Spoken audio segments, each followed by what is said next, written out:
I'm Eddie Lawrence, and this is the Ready for Eternity podcast, a podcast and blog exploring biblical truths for inquisitive Bible students. As soon as a coin in the coffer rings, the soul from purgatory springs.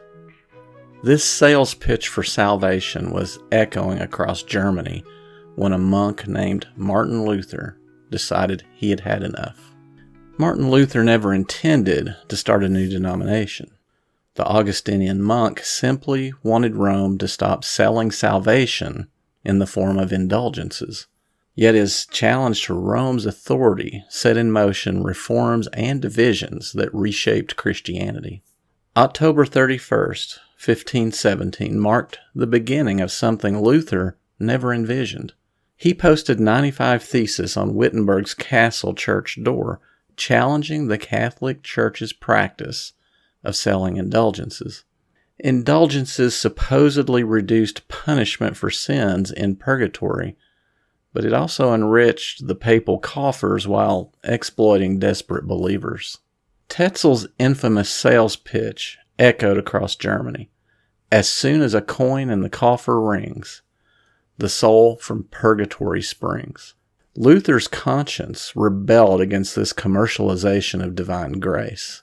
He drafted his thesis for academic debate, not popular revolution. The printing press transformed Luther's scholarly challenges into revolutionary pamphlets. Within weeks, his thesis spread across Europe, translated into German, and distributed among literate merchants and nobility. Luther discovered he had accidentally lit a theological wildfire. Luther's breakthrough came while studying Romans 1:17. The righteous shall live by faith. This verse shattered his understanding of salvation through works and papal authority. He proclaimed that salvation comes through faith alone by grace alone. This doctrine of justification by faith alone undermined centuries of Catholic teaching. If people could approach God directly through faith, what purpose did priests and saints or papal mediation serve? Luther's theology democratized salvation, removing ecclesiastical gatekeepers from the equation. The Catholic Church responded with a papal bull, which is a formal decree or letter issued by the Pope. They responded with a papal bull giving Luther 60 days to submit to Roman authority or face excommunication. Luther burned the bull publicly, declaring his final break with Rome. The die was cast. Reformation had become a revolution, inseparable from political forces. Frederick the Wise of Saxony protected Luther from papal and imperial wrath.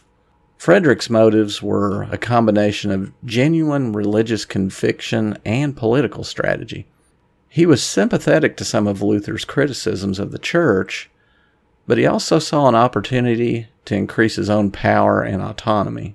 The Reformation allowed German princes to seize church lands and reduce the influence of both the Pope and the Emperor, thereby strengthening their own authority. Luther's theological reforms thus provided a legitimate-sounding justification for these political and economic actions. The year 1521 proved to be a pivotal moment for Martin Luther. Following his excommunication by Pope Leo X, he was summoned to the Diet of Worms, a formal assembly of the Holy Roman Empire, and declared an outlaw by Emperor Charles V. At the Diet, when pressured to recant his controversial writings, Luther famously stood his ground, declaring, "Here I stand, I can do no other." Fearing for his safety, Frederick the Wise staged a mock kidnapping and hid Luther at Wartburg Castle, a remote sanctuary where he could translate the New Testament into German. Without this political cover, the Catholic Church might have silenced Luther's theology like earlier reformers such as John Huss. By the mid-1520s, Luther had accepted that separation from Rome was permanent. His followers began organizing separate congregations with Lutheran pastors, Lutheran liturgies, and Lutheran confessions of faith. The Augsburg Confession of 1530 formally established Lutheran doctrine, marking the denomination's official birth. Other reformers like John Calvin and Huldrych Zwingli built upon Luther's foundation while disagreeing with his specific interpretations. Anabaptists pushed Reformation further, rejecting infant baptism and embracing radical separation from worldly authority. Each group claimed authentic Christianity while condemning the others. Luther's legacy includes troubling shadows alongside his theological breakthroughs. When German peasants revolted in 1525, citing Lutheran principles of Christian freedom, Luther brutally condemned their uprising. He urged German princes to stab, smite, and slay these rebellious peasants, contributing to the slaughter of thousands. His anti-Semitism deepened with age, producing venomous writings against Jewish communities. Luther advocated burning synagogues, confiscating Jewish property, and forcing Jews into manual labor. Luther's writings about the Jews later provided ammunition for Nazi ideology.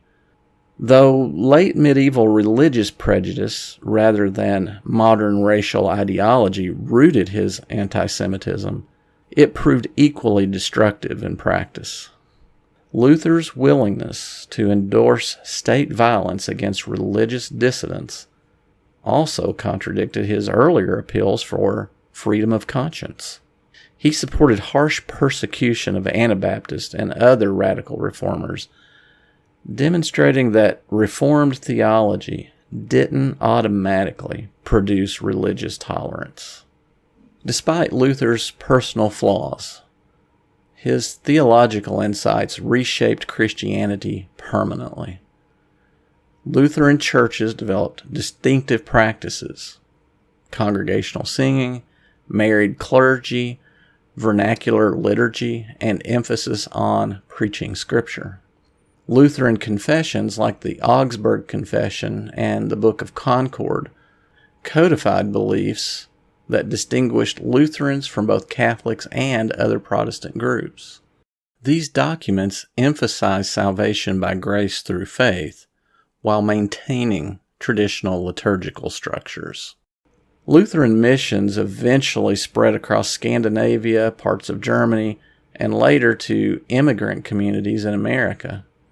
The denomination that Luther never intended to create became one of Christianity's largest Protestant branches. Luther transformed Christianity by challenging papal authority and proclaiming salvation by faith alone. His courage at Worms and theological insights at Wittenberg unleashed forces that fragmented medieval Christendom into competing denominations. Luther's complex legacy includes both theological innovations and troubling prejudices. His defense of Scripture's authority and justification by faith enriched Christian understanding, while his endorsement of violence and anti-Semitism stained his reputation. The Lutheran Church emerged not from Luther's grand design, but from practical necessity as his followers organized separate communities. This pattern would repeat throughout Protestant history, as reform movements, despite founders' intentions for universal renewal, often solidified into separate denominations.